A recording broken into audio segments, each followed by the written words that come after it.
St. Johns River is one of the 5 major rivers in the world that flows due north.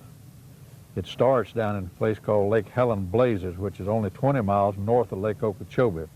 But when when Florida was formed out of the ocean, when it came up out of the ocean, there was a kind of I guess you'd call it a ridge across between Helen Blazes and Lake Okeechobee that let the water from that ridge to Lake Okeechobee gradually flow south, and the water north of that flows to the north. Lake Helen Blazes is 21 feet approximately above sea level, or above the, not sea level really, but above where it exits into the ocean at Jacksonville. It's about 310 miles in length. Now the river was discovered by a Frenchman by the name of Ribault in 1562. And he discovered it on the first day of May, so he named it the River of May. Now you can figure where these towns come from, Maytown and so forth, that we'll discuss. The Indians call this river Wielaka, which means a river of lakes.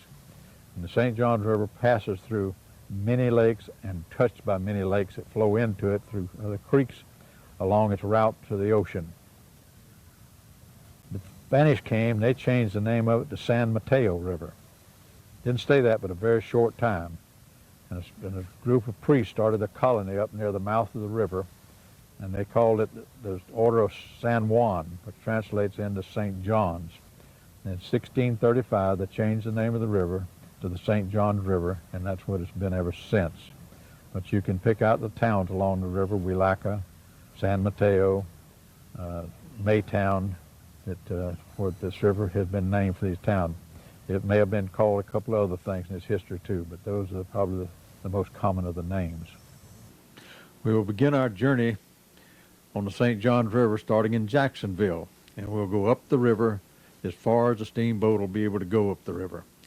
The Clyde Line Company, which was the largest owner of the boats on the river in the later years, also had ocean-going vessels, as you see in this picture here.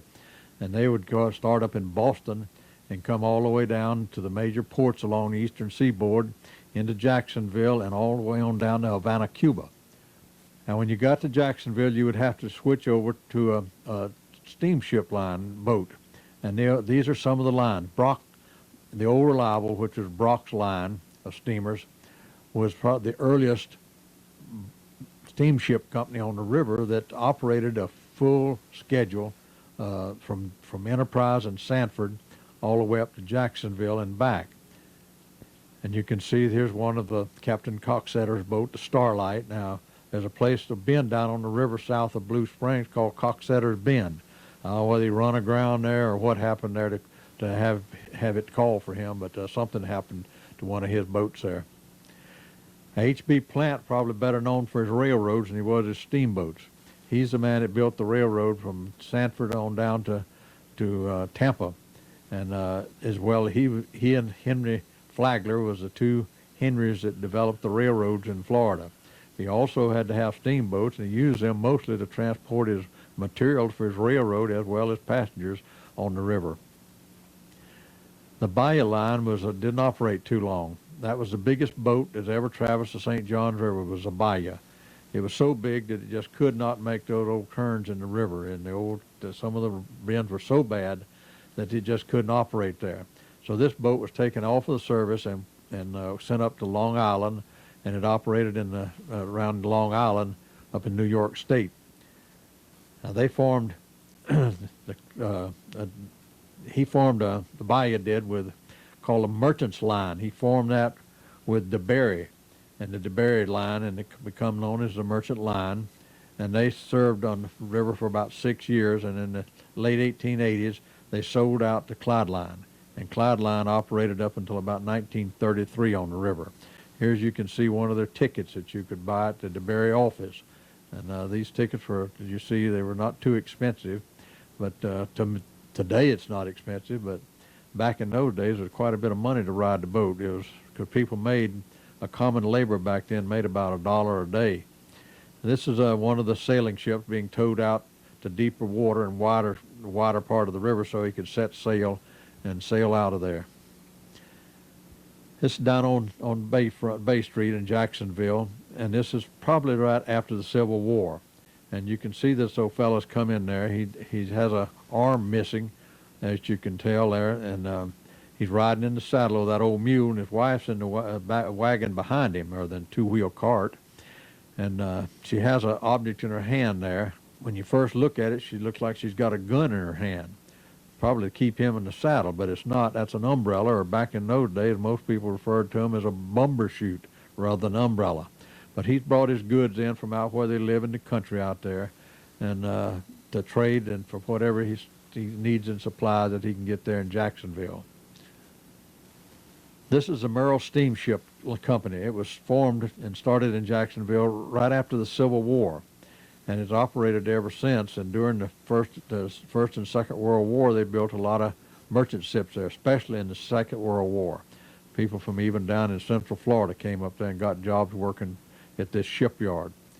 Now this is down on the waterfront in Jacksonville back in probably the late 1880s or maybe early 1890s. And you can see the number of sailing ships that are in there. Now those barrels over on the dock there in front of you probably contained oranges, because the first shipment of oranges for several years, until they learned to make boxes that could be used, they shipped them in barrels, and usually they packed them in Spanish moss to protect them from being bruised and damaged. But that's probably oranges in those crates. This is the little steamer Volusia. This little steamer didn't last long on the St. Johns River. It blew up at the dock in Jacksonville and burned.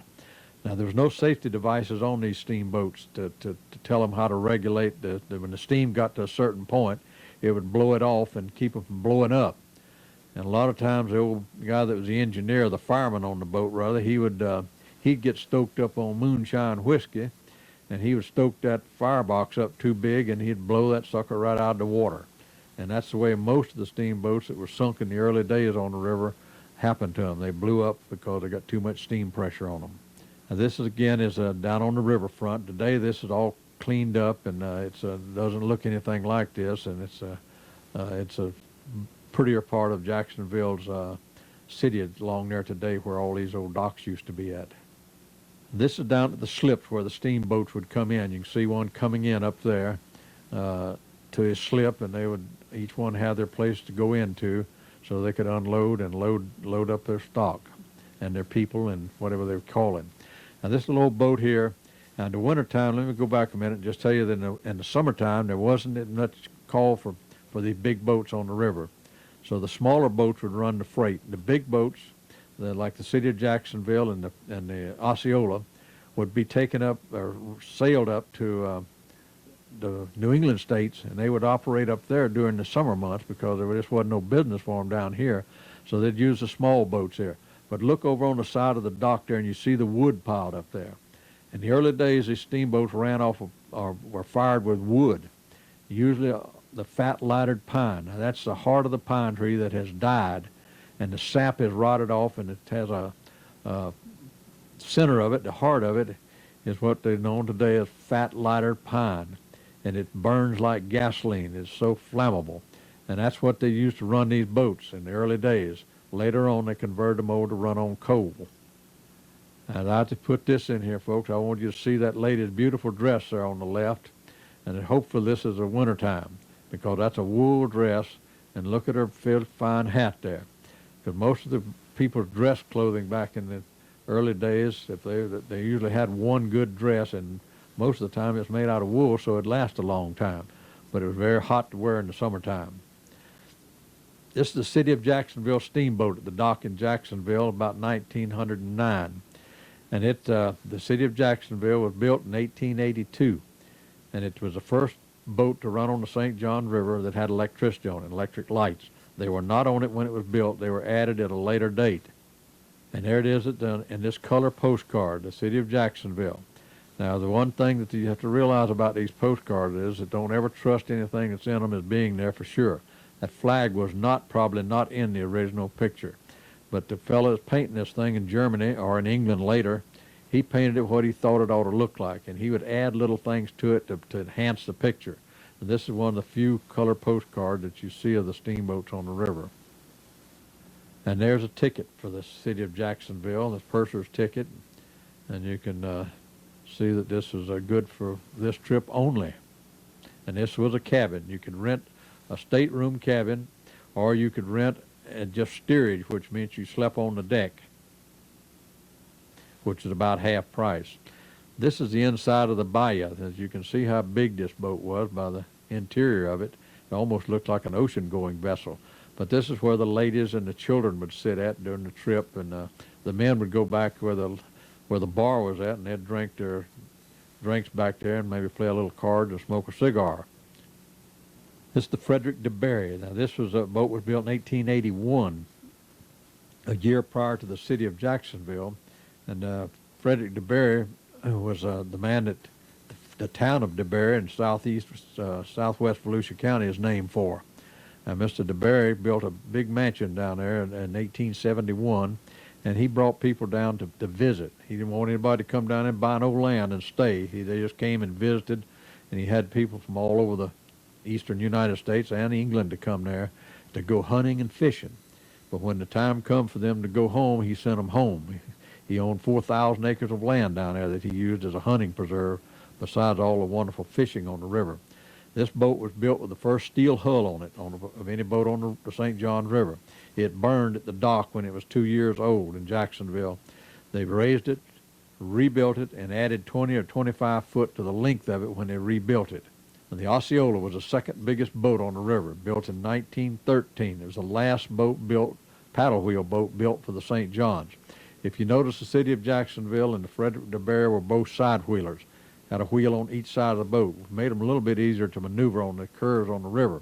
But the Osceola was a stern wheeler, so that meant that they had to have polers on each side of the boat in the back with long, stiff poles, and they would keep it pushed off the bank when they got down into the upper St. Johns, where it was getting narrower. And that's Captain Lund in that picture there. He was a captain of this boat for quite a number of years. And there he is there with his arm around this lady's. Now, this could have well been called the first love boat. Who knows? Because Captain Lund was quite a ladies' man. And there you see the life preserver there of the city, the Osceola's name on it, and the registration in New York, because that was the headquarters of the Clyde Line Steamship Company. Was in New York. This is a nice picture of Jacksonville. On the right, you see the steamboat, and on the left is a ferry, and in the middle is a combination of steam and sail boat.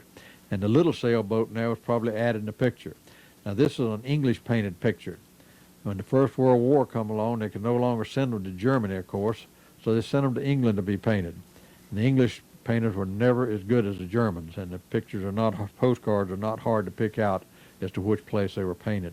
And this is the Clyde Line docks, and you see the cross ties piled up there on the dock. This is one of the big businesses that along the river at one time, and this place it still is, because the railroad still uses a tremendous amount of cross ties. And they'd bring them in here, and they'd go from here to the creosoting plant to be creosoted to preserve them. We're getting ready to leave Jacksonville now and head up the St. Johns River. Now, there's the George Washington. That was the first steamboat on the St. Johns River, paddle wheel boat. Came down here during the Indian Wars, about 1833. And the last steamboats to run on the river was in the 1930s, so the steamboat era actually lasted about 100 years on the river. You notice those fellows over there, they fixing to shoot an alligator. Well, this was these old pictures along the river, these lithographs, most of them contained alligators in them. They thought they had alligators back then, but they got alligators now. Now, this is one of the things that they allowed the passengers to do on the steamboats in the early days. They'd bring their guns, and they could stand on the edge of the boat, and they could shoot anything they wanted to along the bank except a person.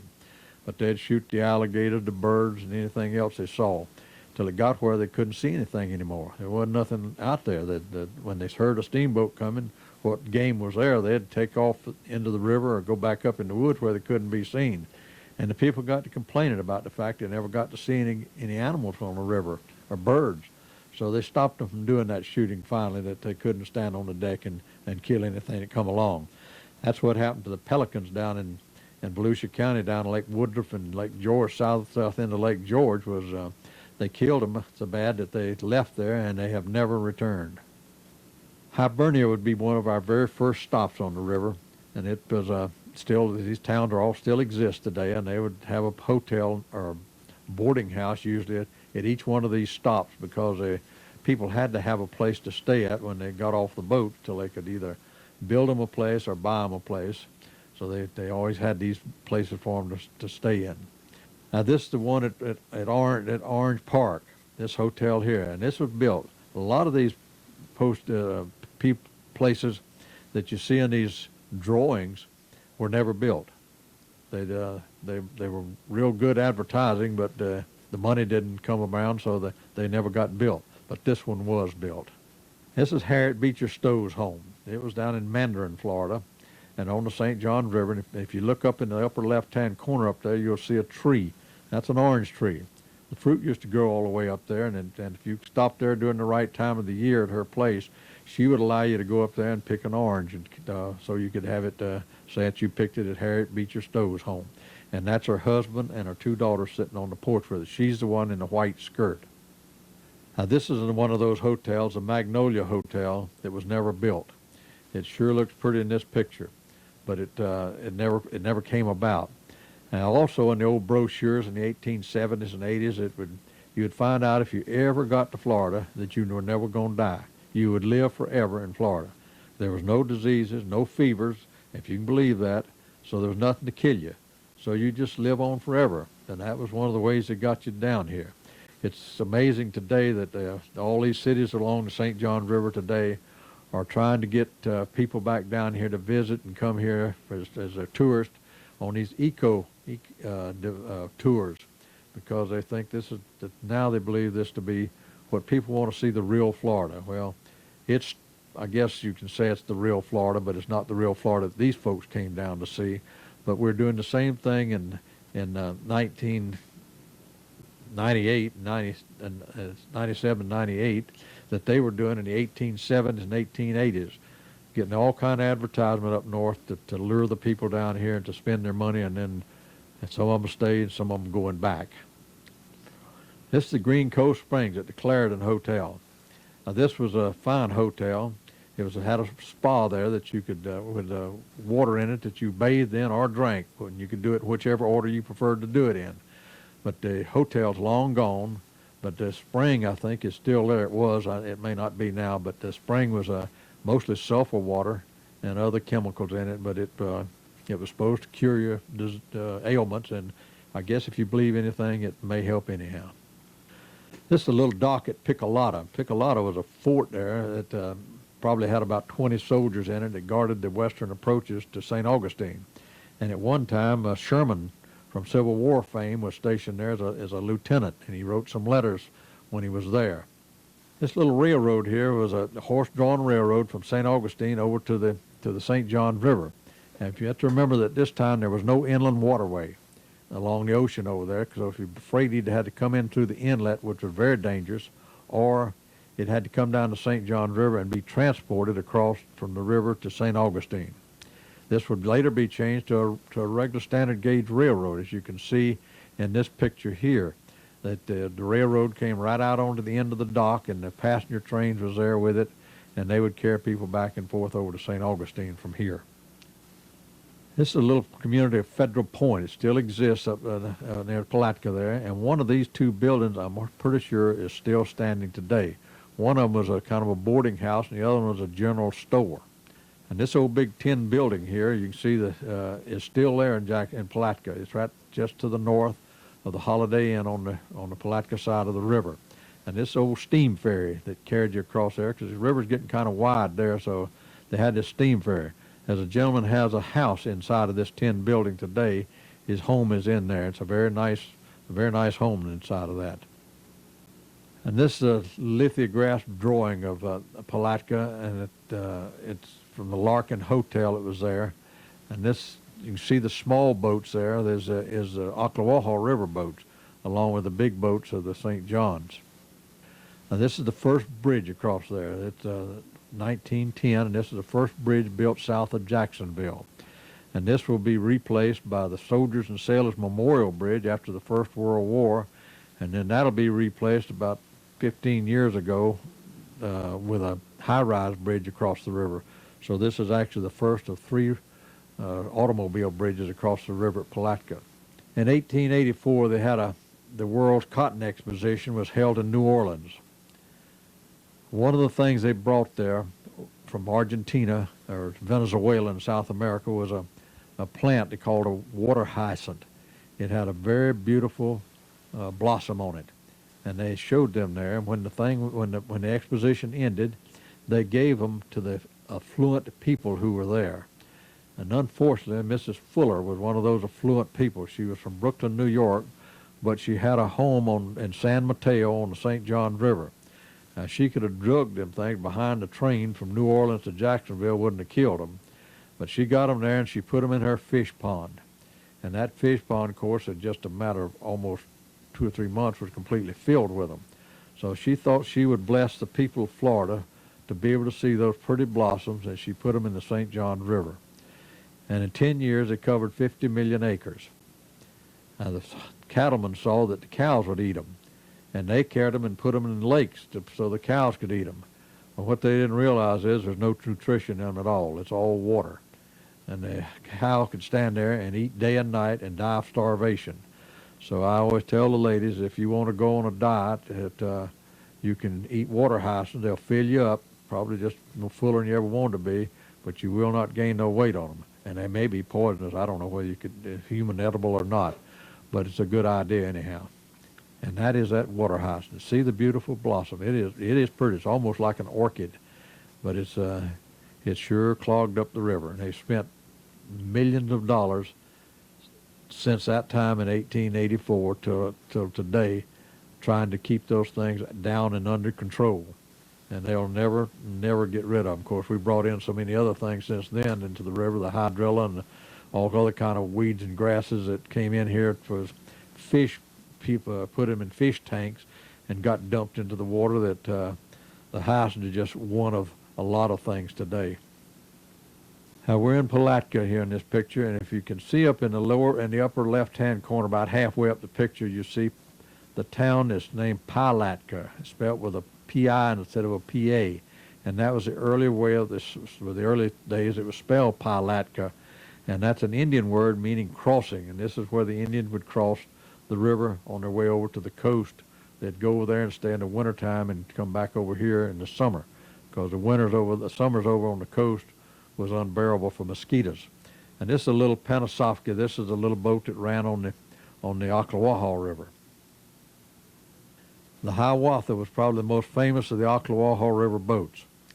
And the front end of that boat has been reconstructed and is in the State Museum in Tallahassee in the R.A. Gray building, our state museum. It's open every day except Christmas Day. And the front end is built with this wheelhouse and everything, and it's got a screen out in front of it. And if you mash a button, a slide program will come on, and you look just like you're traveling down the Ocklawaha River. It also has one of the little cabins in there that you go walk up and look at where the passengers would sleep at. They called it a coffin because it was so small that you couldn't change clothes in it. You just had to go to lay down and sleep in whatever you were wearing because it just wasn't any room to do anything else in there. This little boat here belonged to the people that owned the markets and stores in Palatka. It was called the Crescent because it went up from here up through Dunn's Creek into Lake Crescent. And it was hauled a lot of freight and stuff up there for the people in Crescent City. Crescent City was formed in 1876. This, you can see the bridges over in the back. One of those is the railroad bridge. The other one is the original traffic bridge for automobiles. And the third bridge is the Soldier and Sailor Bridge, which is under construction. All three of these bridges are gone today. And in the forefront here to us is a Wilson Cypress Company. That was their docks and their sawmill in Palatka. And this is the schooners that carried the lumber out of there. Now, these old schooners are three-masted ones, hauled about 700,000 board feet of lumber on them. And they could only put about 40,000 on the boat because it'd sink it down too deep for the channel. They'd tie a lighter onto the back of it, and the tugboat would pull them out up to Jacksonville and up into deeper, wider water, and stevedores would put the lumber on here, and the rest of it, and then the tugboat would bring the lighter back to Jacksonville. And this was the Smith. It was the only four-masted schooner to come up in there. And he hauled 1 million board feet of lumber on this boat. Again, he could only put a small amount on there, and the rest of it had to be pulled up on little lighters behind it till they got up in deep water. Now, a gentleman told me one night that in a program I was doing, the pictures of Wilson Cypress Company, that during the First World War, one of these schooners was going to Nova Scotia with a load of cypress. And a German boat torpedoed it, submarine, blew a hole in the side of it, but it was full of that cypress wood, and it just sit there. It was like torpedoing a cork. Well, they figured the German would surface and take his gun and blow him out of the water. He surfaced, and the people getting ready to abandon ship, and he sat out there, watched it a while, and I guess he couldn't figure out why it wouldn't sink, or he had run out of ammunition, but he went down and went on his way, and they patched a hole up in it and went on to Nova Scotia with it. Now, this is the Rapid City Transit System in Palatka. Now, you can imagine how rapid it'd be if you look at that poor horse there. You can count his ribs and his hip bones, but that was pulled on a rail, and these were not too uncommon in Florida back in the early days. They had them over on the East Coast. Flagler had them in some of the cities that he had his hotels in, and there was one of these in Maitland, Florida, and I'm sure some of the other cities down. And this was a good means of transportation around in the city. That's a little ship, the Columbine. The Columbine was captured and used by the Union during the war, and they were ambushed at just outside of south of Palatka at a place called Devil's Elbow, and they sank the boat, and they killed several of the men on it, and they wounded quite a few of them. And the ladies in Palatka took the wounded Union soldiers into their home to nurse them back and with their wounds. When the gunboats, the Union gunboats rather, came up the river and were going to shell Palatka and just destroy it completely. And the ladies went out under a flag of truce and told the commander of the boat that if you shell us, you're going to kill your own men, because they're wounded and they're in there, and they can't be moved because they're too badly wounded. So he saved Jackson. He spared Palatka, and that's one reason today that Palatka still has some of the old houses right along the river. And this was Dickerson's troops here that ambushed this boat. We come on up to San Mateo. Now you recognize one of the names of the St. Johns River in this picture. And this was mostly fruit was shipped out of here, and this is where the steamboats were stopped and loaded, although you see some passengers getting off the boat in this picture here. The next stop on the river would be up at Willaca, and that was the name of the river that the Indians had. And this is the Darlington. This was Jacob Brock's first boat and his favorite boat. And he tried to run blockade with this boat during the war. He was a northerner by birth, but he was a southerner by choice. And he tried to bring cotton and sugar and stuff up the river and get it out, and they caught him up in Hontoon Dead River and captured the boat and sent him to prison. And they used the boat on the river as a gunboat during the war. And after the war, all these old steamboats that the Union Army had captured were put on auction, and he went back up, and after he got out of prison, and he bought this boat back at the auction. This is at Fort Gates. Now, it really never was a fort. It was just a place along the river that the troops would bivouac at to watch for Indians along the river. And this is Georgetown, and Georgetown is just out immediately to the west of Crescent City. And it's also at Drayton Island, and this is the old post office and general store there at Georgetown. And you see the dock where they roll a little cart out there on the rails to pushed it out and pushed it back with the freight and stuff on it. And every one of these places they stopped at, they had to have wood, because they could not haul enough wood to go too far, because it'd burn it up too fast. And this is the old house that sit on Drayton Island. If you look right in the very forefront of the picture there, you see an orange tree, because Drayton Island had a lot of orange trees on it at one time. And this old house will eventually burn down, and another one will replace it. It won't be near as big as that, and it's gone today. But the freeze in 1994 and 1895 would destroy the fruit crop on the island and just kill the trees and everything. And some of it would be replanted later. This was the furthest up the steamboats would come. We're in Lake George now. Lake George is the second biggest freshwater lake in Florida, next to Lake Okeechobee, and it's part of the St. Johns River. And this is a place called Old Seville. The town of Seville is Volusia County's most northern city on the west side. And it originally started down on the lake. But as a railroad came through, and they found out the railroad was coming through about 6 miles inland, the town moved up to where the railroad was, and on the early maps, this was shown as Old Seville, and the one up in inland was called New Seville. And later this was completely abandoned.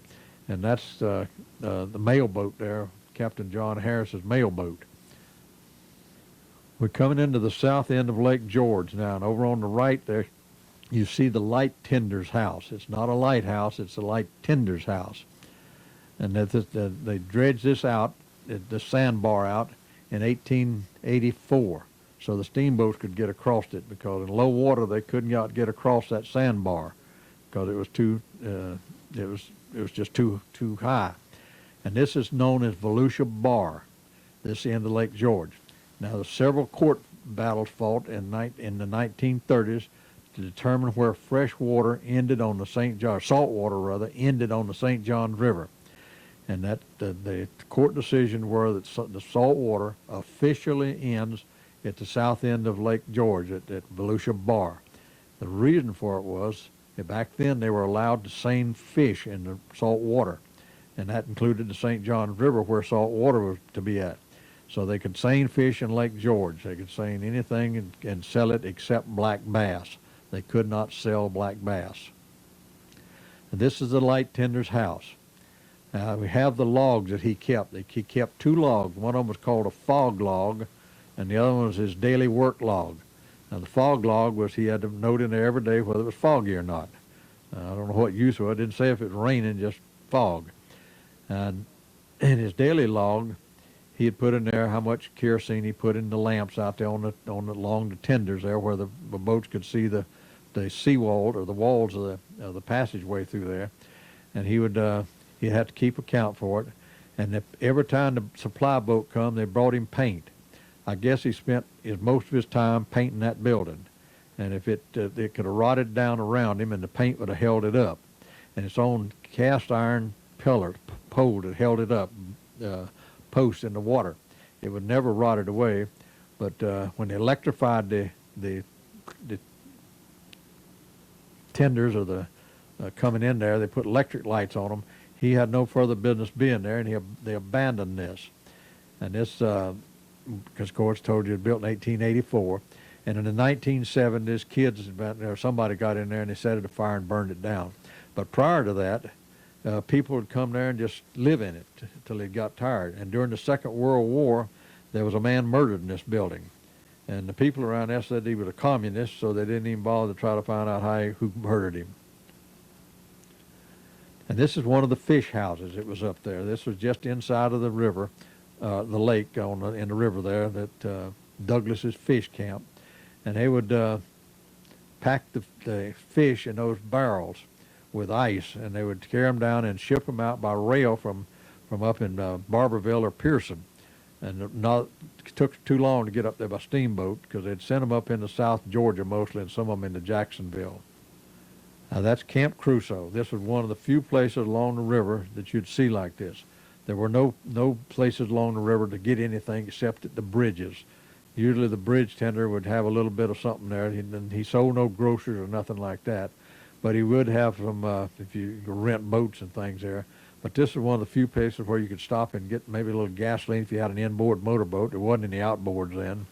And you could also buy a can of sardines or two and some pork and beans, and keep you alive till you could get to Palatka or some of those places. But this was right near Volusia Bar, this Camp Crusoe was. We come on up to Volusia, the little town of Volusia. Volusia County is named for this little town of Volusia. The origin of the word Volusia has been debated since the beginning of the word Volusia, and still nobody can absolutely, without any question, prove where the name come from. But up under the tree there, you can see that in the charcoal sketch, you see the George Washington sitting there. Notice the opening in the river down there, right over the top of this little boat.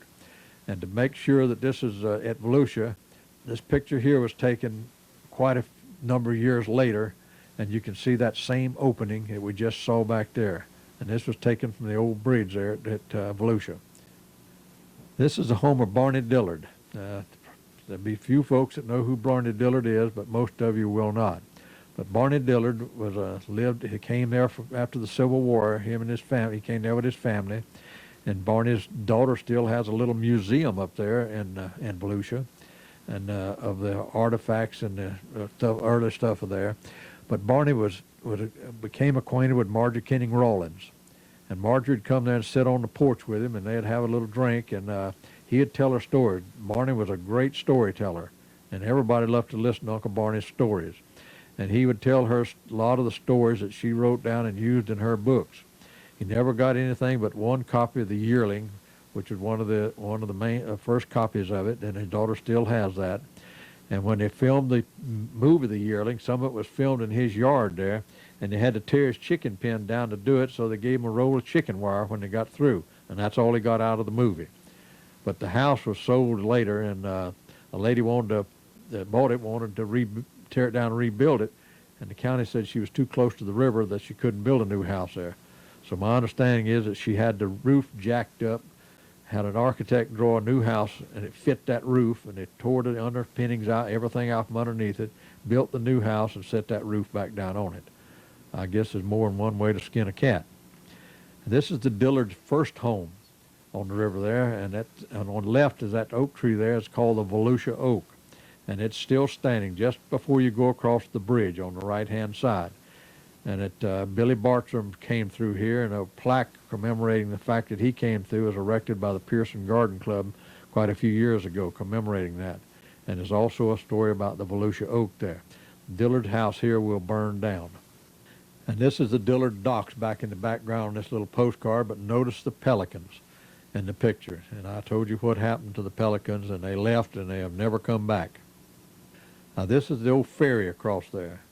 Now the old ferry had a steel cable that laid in the bottom of the river and was tied off on each side, and it laid up on some little things that lay along the side of the boat here, of the ferry. And you pulled yourself across there hand over hand from one side of the river to the other.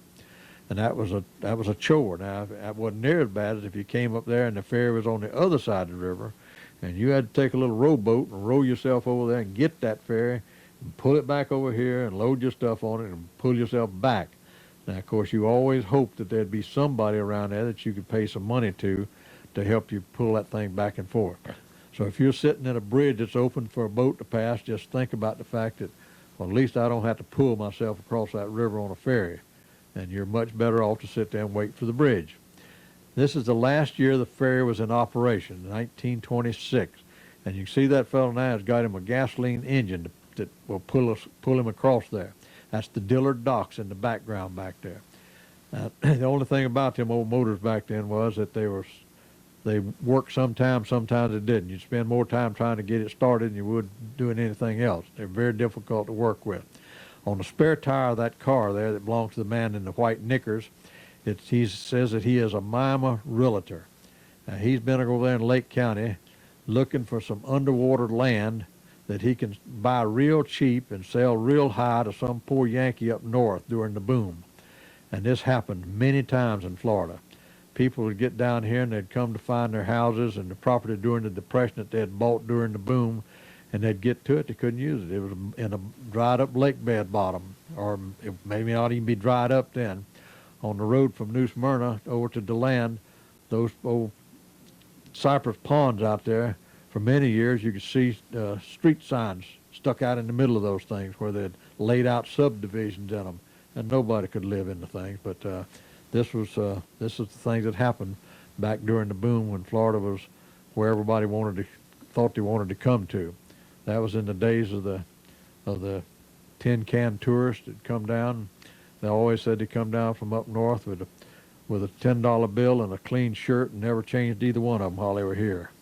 This is the first bridge across there. This was called the Astor Bridge because on the other side of the river is the community of Astor, named for William Jacob Astor, who developed that area.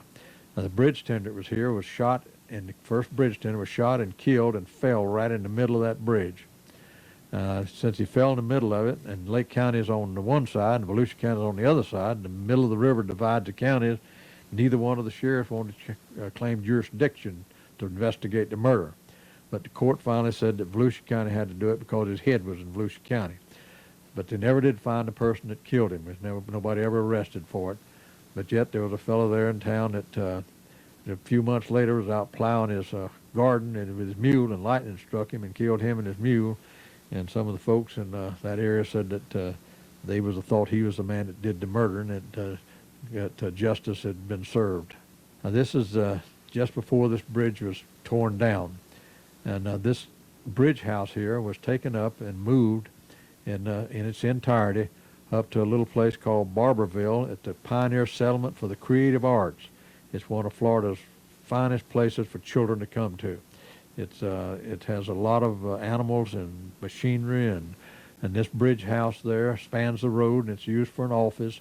And if you want to see what old Florida looks like, you should go to the Pioneer Settlement for the Creative Arts, because it is really a wonderful place to find out what old Florida and how the people lived and existed back in our early days. These buildings were covered over the thing because these were toll bridges. You paid money to get across here, and a man would stand out there in bad weather. It helped him to have a place he could stand under. And these bridges were all built with private money. They were not built by the county or the state. They were built by private people, and they charged the tolls. Well, the county decided that they wanted to buy these bridges, the one at here, the land at Lake Monroe. So they went to the legislature and asked them to give them permission to issue bonds to buy these 3 bridges. They'd be given the permit. They issued the bonds. They bought the bridges. All this done with just 2 or 3 months. You couldn't get nothing done in 2 or 3 months in the legislature today for nothing, much less to issue bond to buy 3 bridges with. And they did lower the taxes on the toll on the bridges when the county got them.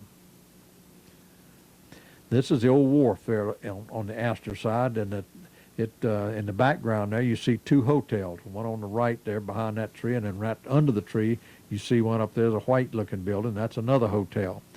They both will eventually burn down, but this is the old dock, and it also was where the railroad come in here.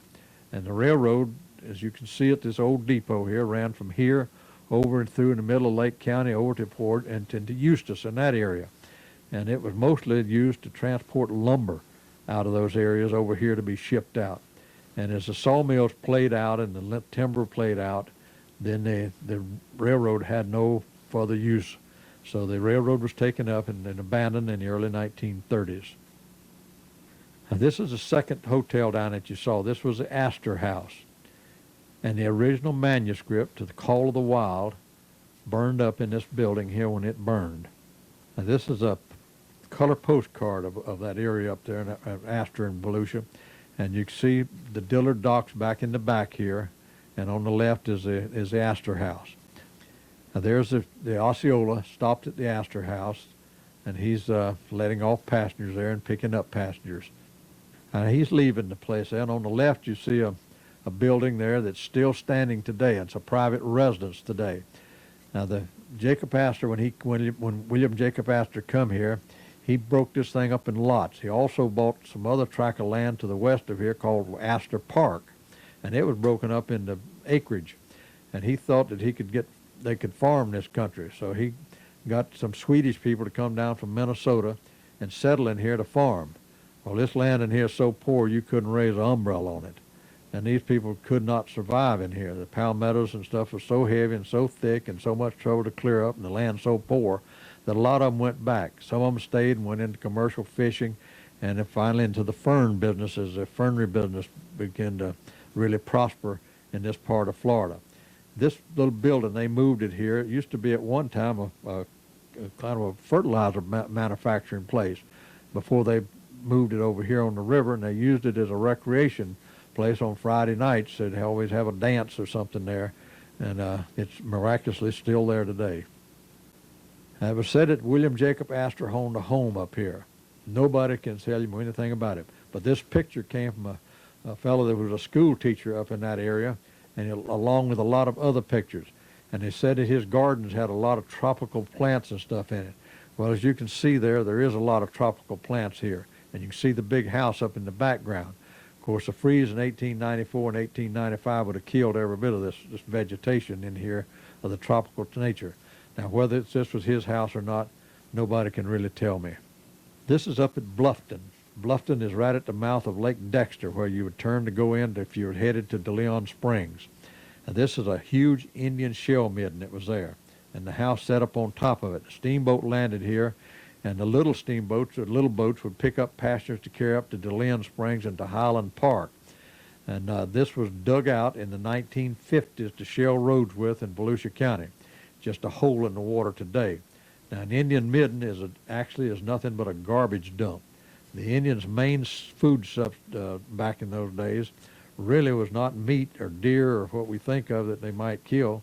It was the apple snail, and the women and children could gather those up, and they would boil them into a rich broth, and they would drink that broth, and they would supplement their diet with fish and turtles and alligators. They could kill one, and red meat, the deer. But the deer are very hard to kill back then. There's more deer probably in Florida today than there ever was when the Indian lived here because of the different type of habitat we have. Because this country burned off every year practically. And the deer is a browser. He is not a grazer like a horse or deer or a cow is. He likes to eat the end of brush, and he'd eat berries and acorns and stuff. And that was not as much habitat like that then as there is now. We journey on down the river till we come to St. Francis. And this is the old St. Francis packing house and newspaper office. And you see the mail boat that we saw up at Lake George. And this town was started as Old Town actually back in the Spanish days. And later it was bought by Mr. Harris, who called it St. Francis. And this was in around 1870 that he bought it. And most of the people that came into this part of Florida disembarked either here or up at the next stop. One of these two cypress trees here, the one on the right, fell down about 2 years ago. The other one has been gone for a number of years. Now this is a barge full of Model T Fords passing at St. Francis, and this was 1927, the last year that Henry Ford manufactured the Model T Ford. Came in any color you wanted it, as long as it was black. Now all the old cars at this time came down the river on barges coming into Sanford, and they unloaded the cars at Sanford, and all the dealers in Central Florida had to go there to pick up their new cars and drive them back to their agency, whatever town that was in. And that's 5 barge loads of either Chryslers or General Motors in 1927. Which you can't identify them from this picture. It's not that good enough to identify which particular car they are. But evidently there's more of them sold than there was Ford by the number of barges coming down. Now, one thing that they could fish for south of Lake George was shad. They would put nets across the river, gill nets, and they would catch the shad in those gill nets. You can see behind that second boat a string of corks, and that fellow's fixing to row across the river and anchor that off on the other side. And as a school of shad come by, they would gill themselves, and they'd pull the net in, and you can see it piled up in the bottom of that boat there. The only thing they kept out of them was the roe, and that roe was shipped up north and sold up there. They would put a packet in ice and ship it up there. Now, if you come along there in a little boat, you better not go across that cork line, because them guys would shoot you, because that would tear their line up. But if the steamboat come and they heard it coming, they'd get that thing back in a hurry, because he didn't slow down for it, and he'd grind it up in that paddle wheel. That was stopped many years ago also, that you could not gill the shad coming up there. Now, when the captain would get down the river from St. Francis a ways, he'd tell everybody to get over on the right-hand side of the boat, because he's going to show them some white talking crows. Well, nobody had ever seen hardly a black talking crow. They'd heard of them, and a few people had seen them, but they had never seen a white talking crow. So they would get over there, and the captain, when he got right here, he'd blow the horn on the boat, and Mr. and Miss Crow would come out of the house, and he'd tell the people on the boat to wave at Mr. and Miss Crow on the porch there. The town, this community, is called Crow's Bluff, not for the bird crow, but for the family crow. And this is the first ferry across there. And you can see this one here. You see a man with a set of oars. He's sitting on a fat lighted stump there, and he's rowing that ferry across. And he's not pulling it across by hand. And this was the early ferry. It will be changed out to a different kind of ferry, this one. Now this is one, again, and you can see the cable running along there on the left-hand side there. And you're going to pull yourself across there. And this is some houses in the background is at Crow's Bluff there. And this is the first bridge across there at DeLand. It was built in 1921 or 22, right along in that area. And my great uncle Jesse Dragers was the first bridge tender there, and he was not murdered there. He was operated this bridge for several years. Notice the thick water hyacinths along the edge of the river there. Now the only thing, if you was down the river, which I often did with my father as a boy, we'd go down and fishing on Wednesday afternoon when the stores were closed in the summer. And you'd get down there and you start home, you'd round one of them bids and they'd be stopped up with hyacinths as far as you could see. And I'd have to lay down in the front of the boat with my hands and part the hyacinths. And my dad had an old 5-horse Alto motor on the back, and he would run the motor and I'd part them. And I got along real good till I'd run into a snake. And then I couldn't hardly work for looking for snakes. And he'd just tell me to keep on pulling. The snake was scared of me than I was of him. So just keep going. We got to get out of here. But what you'd pray for was a steamboat to come, or one of the boats, and break that hyacinths up so you could get through there. But if you didn't, you had to work your way back through there. And this was the docks there at DeLand. This is at the end of what they call Old New York Avenue. Just as this was about 1/8 of a mile south of where the bridge was located on the Volusia County side. And they would bring all the freight here and unload it and load it. This burned down in 1939, this building did. It was full of flour at the time. After the Osceola quit running as a passenger boat in the early 30s, the people in Sanford bought it, and they used it to haul freight and vegetables and stuff on until it just finally deteriorated to the point where it was no more good. Just before the war ended, they pulled it up on the beaches there at Monroe, and it just rotted away there. This is that same building in high water. Now, when I was growing up in the 30s and the early 40s, we had water like this on the St. John River every year. I can't remember a year that the water wasn't high like this. These come from hurricane rains. Not necessarily that a hurricane come through here, but that we'd get rains off of it. Now, it can rain a week here in Volusia County along in here, and it won't raise that river an inch hardly. But when it rains down on Helen Blazes in that area down there where so much land drains into the river basin there, that's what raises this river up. Today you don't get this raising of the river, but very seldom, and I've never seen it this high in the last 20 years because of the canals they have dug out of the back of the river down there, the headwaters of it, over to the Indian River, and drain a lot of that water off because they don't want it to get this high because of orange groves and stuff down there. That they don't let the water come down. The river does not flush itself like it used to flush itself. And this is one of the problems with the river today. It does not flush out. It doesn't clean itself like it used to. This was the first docks in DeLand. This is on around the river and on up the river further towards Hontoon State Park. And this was called Cabbage Bluff Landing. The first mechanized railroad in Volusia County went from here into DeLand. It was started in 1881, completed in 84. 2 years later, the railroad came from Jacksonville down, and they 2 years later would buy this little railroad and take out the part from here up to the main railroad today, and they would keep the part going on into DeLand.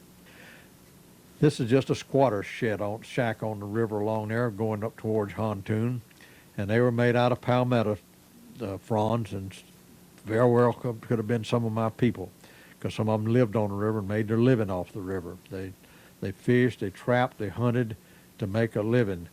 And the old building that gets so full of roaches and spiders, they'd just set it afire and burn it up, and then they'd build a new one and start all over. And you had to sleep under mosquito netting or you didn't sleep. And that was awful hot in the summertime, but there was no other way to stay and sleep except for that. Now the St. Johns River was a dividing line when the Volusia County was formed in 1854 out of Orange County. Now the river today is that black portion along on the right-hand side is the main river. You see Blue Springs Park and on up the Hontoon River up in the very top up there in the Hontoon Island State Park. But Hontoon Island is in Volusia County. Why is Hontoon Island in Volusia County if the river was a dividing line? Because in 1854 that was not the main river. The main river ran from here around Snake Creek, around through Hontoon Dead River, and came out up there. The boat could not cross in here. That was a shell mound across there. and there was no way to get across that little place right there. You couldn't cross there. That was dredged out, and the river opened up. There was a little creek that ran from this mud lake up to the mouth of Beersford. They dredged that out, straightened it out, and cut through that mound and opened the river up. Then the main river from here on, from the rest of the way, was open. So they had the problem. Snake Creek is completely blocked up today, and if it's not opened up, eventually it will turn into land just like the island is. This is the little boat, the Volusia, we saw earlier in the film that burned at Jacksonville. And he's coming up Snake Creek, and you can see the creek how it winds all around in the back. You can see that fellow there with the push pole helping keep it off the bank. That's one reason they had to do something, because the big boats had a terrible time getting through Snake Creek. And this fellow here is Mr. Moore. He was investigated the shell mounds in Middens in Florida for Peabody Museum for Harvard University. And he is at Hontoon at this picture. Hontoon Island, where the state park is today.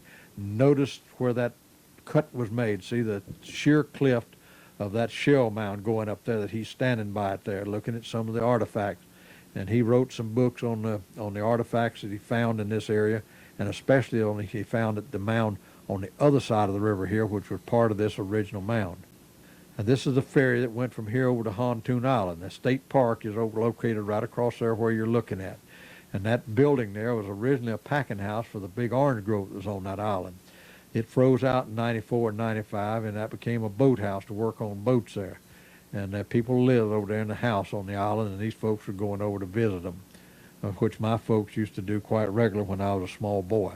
Now the city came in and dug that shell mound out in the 1930s and hauled it into the land by boat up to Beersford, and by trucks in on into town used on the roads. And that's why you see no mound there when you go to the state park today. They were on Lake Beersford, named for Lord Beersford, who settled on the east side of the lake and had a land grant for it.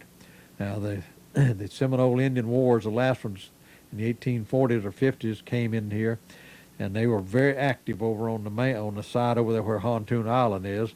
And Beersford figured that he better get out of there, and he left and abandoned that. And a fellow by the name of Facio came in there after the Indian Wars, and he homesteaded that and applied for a title to it, and Beersford wanted it back, and the government wouldn't give it to him back because he had abandoned the property, and Mr. Facio became his place, and then the Stark property, and now it's owned by the county, or the county owns part of it, and the Blue Springs State Park owns the other part of it. All the east side of that lake, except for a very teeny bit of it, is under government ownership today. Now this is the city of Jacksonville coming up to the dock at Beersford after the thing was dredged out, and it was the dock was built there in 1874. This is the little dock. Mr. Alexander built this and had a hotel or a house up on the hill that is still there today where people could get a room at. And this is the city of Jacksonville at the dock. You can see all the people out there on the dock waiting. These docks just fell in about 2 years ago, and they're just crumpled into the water finally. Nobody maintained them because there wasn't any use for them. There's a better picture of the docks, and that's the Frederick DeBerry there in this picture. And the dock on your right here was built by the people in Beersford out there. Is a recreation center. They had a pavilion out there, and the upper part of it was open, and they'd have dances out there, and they'd have speedboat races on the river, and everybody'd stand up there and watch the boat races. And down underneath it, they would house boats underneath it, large boats. But this was the recreation center for the little town of Beersford. Just a little further to the south up the lake was a place called Deerfoot. Now they bottled water there, and Deerfoot Springs water, and the Florida East Coast Railroad system used it, as well as a lot of the steamboats bought it. And this is the steamboat stopping there at the docks at Deerfoot. Now this water was again mostly sulfur, a lot of iron and other minerals in it. But if you let it aerate a little while, that's a gas, and it goes away and you don't taste it, except if you drink it fresh when it's just coming out of the ground.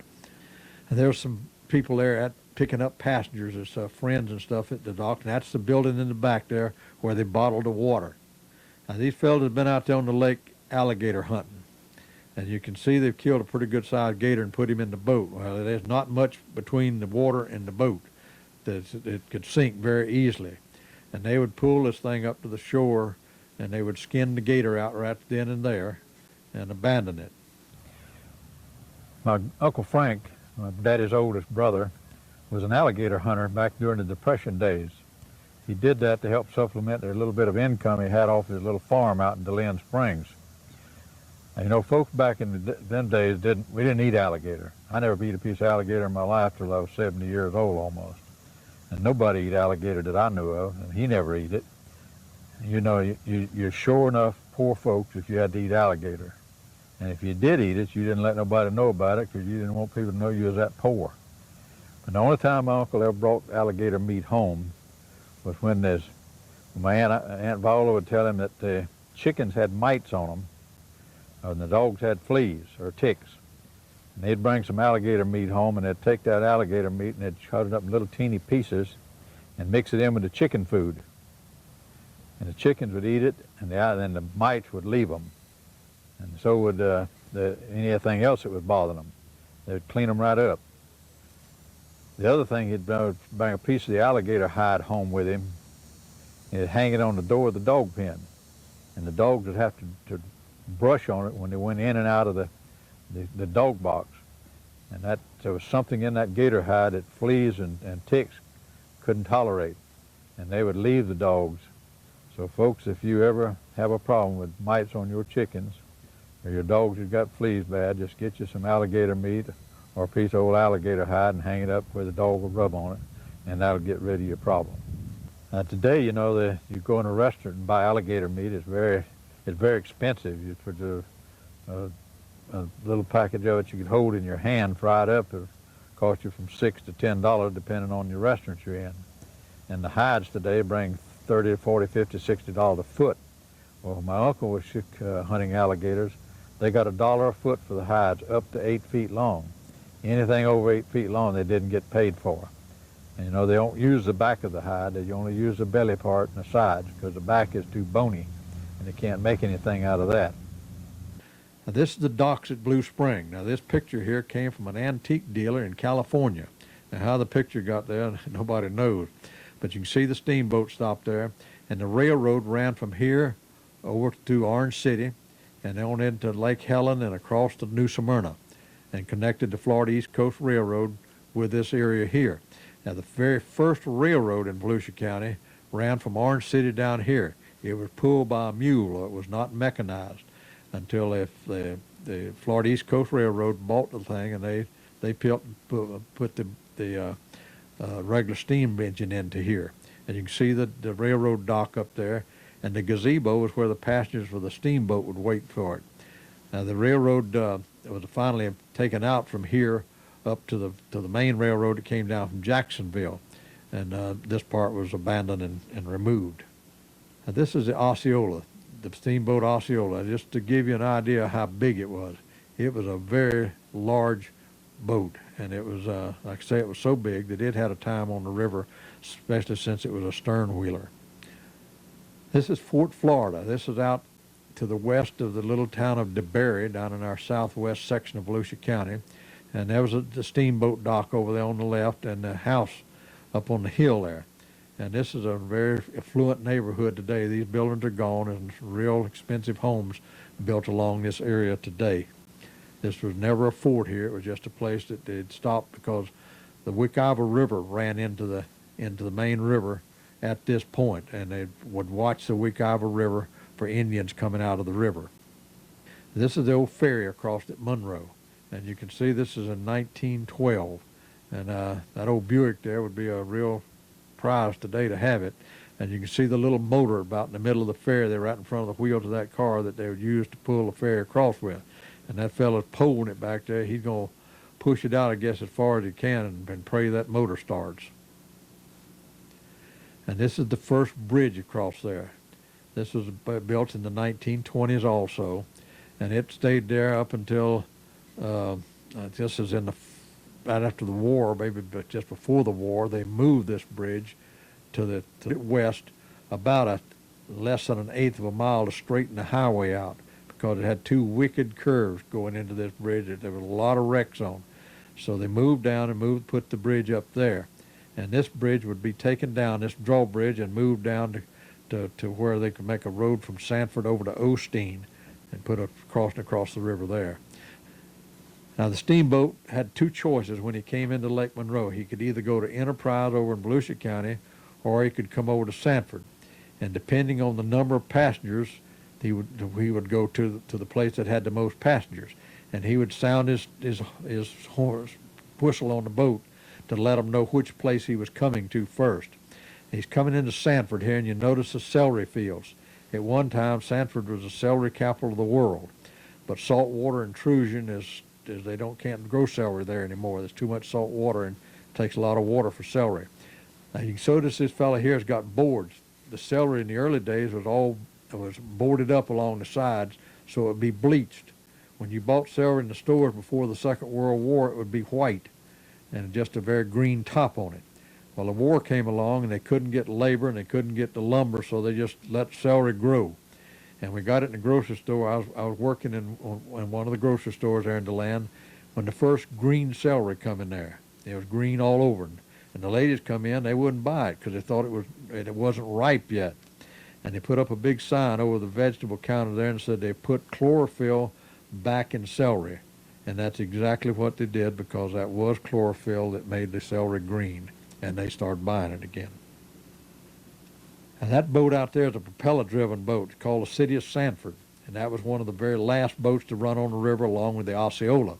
And they brought cars down. Now these cars here are Austin Bantams. And they're all of them came right here to Sanford to be distributed around Central Florida to the dealers. Over on the right-hand side of this picture is 3 or 4 Austin Bantam panel trucks. And these are very collectible by people today as the Austin Bantam. And when they saw this picture, they had a fit because of seeing those panel trucks in it, which was evidently very rare. They didn't make a whole lot of them. But the Austin Bantam was the first little car there ever was in this country, I guess, like that. And it was manufactured here in the United States. Now, the railroad, as I told you, went from here south before it ever got from Jacksonville to Sanford. And the train would come down and go right out on the dock there to pick up the passengers off the steamboat to carry them down towards Tampa on Plants Railroad there. And the railroad came right into downtown Sanford. That's back in the back on the left-hand side there is the dock we just saw, where the train would go right down on the dock to pick up its passengers and freight. These tracks, this yard here was moved out to about a mile or so further west of here and opened up the downtown area and got the train out of downtown Sanford. Now this is the dock at Sanford. As you see here now, it's a Clyde Line dock, but Jacob Brock owned it, DeBerry owned it, and then Clyde Line owned it. Just notice how far it is from the shore out to where the boat was going to land. The lake is very shallow, and the boats only drew about 6 to 7 foot of water. But even at that, in low water, they had to stay out pretty good ways from shore because the lake is so shallow. But remember how far it is, because you'll see something else in a few minutes. Now this is a steamboat coming into the dock out there, and if you notice on the right over there is 2 boats. Those are dredges, and those boats are going to dredge out. They're going to dredge out that harbor in there, and that's what they're doing here now. They're going to take a note from the Dutch, and they're going to make them some land there in Sanford. They're going to dredge that out of the lake out there and build up quite a bit of land there and make the dock now. If you remember how far it was from the shore out to the dock, well, there's the edge of the dock there now. It's right up against the shore, and that's where they dredged out and filled in, put that seawall in, and made them a lot of land along there. And they had a boat here back in the 70s, 60s, and 70s that was a tour boat that carried you up and down the river, and it would the props from it was undermining this seawall, and they had to make it move down to the port of Sanford, which is to the west of the bridge down there. And business died off so bad, and they moved down there till they took the boat out and carried it up to Minnesota or up in that area. And but they could not use it here because of the backwash. This is Sanford Hotel. This was a large wooden structure, one of the few that did not burn down. This was actually torn down, and this is where the government seat is at Sanford today. All the government buildings are along where this old hotel sat at. And it was a very nice hotel that catered to the tourist. Fort Mellon was a fort there during the Indian Wars. Again, that's the George Washington out there in the lake. Now they had this was actually a fort, and it had a troop station here. They also had a few troops stationed down to the south of here in a little old place that they called Orlando or something like that, and it wasn't much to it, and just a few troops down there. Now, Fort Mellon was the place. It was the big fort. This is the dock at Mellonville. It was known as after the fort was moved out of there, and the town grew up there. And this is the dock. To see how far it is out to where the dock is, because this lake's so shallow. And these are the stores that were up there. That's just a close-up of the stores. And this is the general store there at Mellonville. If they didn't have it, you didn't get it, because that was the only place to get it. But there was one thing about it. If you got there in the morning before the steamboat got there, he could put your order in on the steamboat. It went back to Jacksonville and got there the next day. They'd pick your order up and bring it back the next day, and 2 days later you had it. You can't get nothing from Jacksonville today unless you drive up there in 2 days, nowhere in the world. But even back those days, you could get things when you needed them a lot quicker than you can do it today in many cases. Now, when the boat left Mellonville, it came across the lake then to Enterprise. This big boat could not go any further south because of the sandbar across the lake, the back end of Monroe. It was too shallow. So they would come across the lake to Enterprise. And Enterprise has the distinction of being probably the only city in the United States that was ever the county seat of 3 counties and never moved. It was the county seat of Mosquito County, and when they changed the name of it to Orange County, it was the county seat of Orange County. And when they moved the county seat across to Mellonville, because most of the people lived over on that side of the land down toward Orlando, so the town was abandoned. In 1854, when Volusia County was formed, they again named Enterprise as the county seat, and in 1887, by election, it was moved up to DeLand. But it was a county seat of 3 counties in its history. This is the little dock that was there. And you can see the people out here on the dock getting ready to look like they're getting ready to go back north. And it's Enterprise. In 1924, they will change the name of this place to Benson Springs. And it will remain Benson Springs up until 1937, and they'll change it back to Enterprise. And you can see the inn here. Now that's Jacob Brock's Hotel back there in the back, and it was at this time it was known as the Benson Springs Inn, and a little later it'd be known as the Epworth Inn. This was the last name for it. You can notice the condition of the dock there is not too swift. Now, the Methodist Children's Home, the Methodist Church will buy it about this time, and they'll start building up the children's home over there, and they will tear the hotel down and use it to build some of the other buildings on the campus there with it. And this is Jacob Brock. As I told you, he was a Yankee by birth, but a Southerner by choice, and he's the one that bought this land and started the town of Enterprise and built the hotel there. This was the finest hotel south of Jacksonville at one time. It catered to tourists and hunters and fishermen. Now, I don't know how many hotels there was to be better than of, but this was the best. And you can see in this picture only half of the hotel is built now. It will be another building that big built over there. Notice the little track coming down there, and he's nailed cleats in it, the man has, so he can have a better foothold to push that thing. And probably a slope on it. Notice the wood up there. That wood all piled up there is to run the steamboat with. Now, even though it was the finest hotel south of Jacksonville, was no Holiday Inn, because look at what you had to go to. This is one of the outdoor privies there. This was the ladies' one. And this was a necessity to have back in those days because there was no indoor plumbing. And this is probably the oldest picture that you'll see in this there. That's the Darlington that we saw up on the river up earlier there. And this is at the dock in Enterprise. And notice how terrible the dock is. But this was probably a tintype picture when it was made. And this is not too long after Jacob Brock started in 1854. This is the finest shot of steamboats ever found of the boats on the St. Johns River. On the left is the Fanny Dugan. The boat next to it is the Frederick de Berry. Over on the right is the Queen of the St. Johns, and I'm not sure what the name of the little boat is there. but the Fanny Dugan came. You notice it has twin stacks as well as the Queen of the St. John's does. These boats came off the Ohio and Mississippi River. They all had twin stacks with the pilot house behind them. The St. John's River boats, such as the Frederick DeBerry, had the pilot house in front with one smokestack behind them.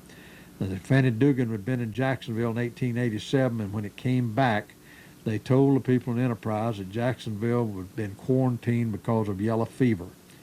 And the people in Enterprise got scared. They took this boat around into DeBerry Creek, which is about a quarter of a mile up to the right of this picture, and they set it afire and burned it. If you go to Blue Springs, you'll find one of the shafts out of there at the Blue Springs as a kind of a token remembrance of the Fanny Dugan. So you can know by this picture it was made before 1887. Now the steamer, the S.V. White, was a small boat. Now this is a small steamer. It would carry you up into Puzzle Lake, mostly just to fish and hunt. And you can see the captain of it is J.E. Dreggers. That was my great uncle who was the bridge tender at the land there in later years. But he was the captain of the S.V. White. And this is a picture of the S.V. White. Now they would have small boats on here. When they got up into Puzzle Lake, they would put people out on these small boats with a guide, and they'd go around and fish. And they would, in the wintertime, they would hunt ducks and geese up there. They come in there by the thousands. The ducks still come in there some, but not nearly as much, and I don't think hardly a goose ever comes in there. That if it is, it's a rarity. And the fishing records at the Brock Hotel, which we have today at our historical society, show that these people caught as many as 2,200 black bass from December. One man did from December until March. But amazingly, you can count the black bass in that whole thing in there that weighed over 10 pounds on one hand. You would have thought there would have been many of them, but there wasn't. This is the original ferry across that went from Osteen over to Sanford. This is another one of those help yourself jobs that you pulled yourself back and forth with. And this is the little freight house down at Lake Harney. And these people lived there, and then they ran the ferry at Lake Harney also, as well as had the freight docks there. And this is another freight dock on up the river towards Harney, out of Oviedo. And this was one of the very last stops that the steamboat made on the west side of the river.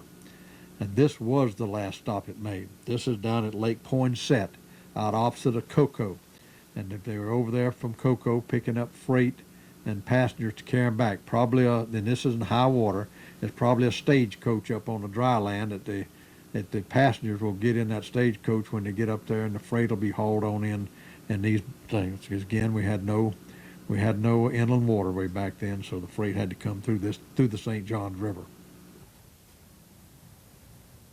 The future of the St. Johns River rests in the hands of the cities, the St. Johns Water Management District, and the Corps of Engineers, and the state of Florida. It has been cleaned up quite a bit. The St. Johns River was in pretty serious trouble a few years back. The water condition had got so that it was clogged up, had a lot of hyacinths in it, and but the quality of the water was very poor for a number of reasons. One of them being that the cities were dumping their effluent. They cleaned up their sewage and dumping it into the river, and it was causing things to grow so fast in the river. That effluent is very rich. The cities are gradually taking that out of the river slowly and converting it into wastewater for the people to water their lawns with, the cities to use, the parks, the golf courses, and etc. are able to dispose of that water rather than to dump it into the river. Jacksonville had a paper mill, so did Palatka, that dumped wastewater out of those plants into the river. That has been stopped. Now the water does not go in the river. It goes into sediment ponds and settles and evaporated by the sun. Jacksonville, the Naval Air Station, has cleaned up their act there, but the city still has problems with runoff from the storm sewer, storm water. But it's a lot better than it used to be. They can now catch shrimp up in there again, and fish come in there again, porpoises. So it is better. It isn't perfect, but it's getting better all the time. And as they work with it, it will continue to better, because People want to save this St. Johns River because it's a real asset to our economy in this area. And hopefully it'll be faces a very bright future for the state of Florida because it's one of our greatest natural resources we have.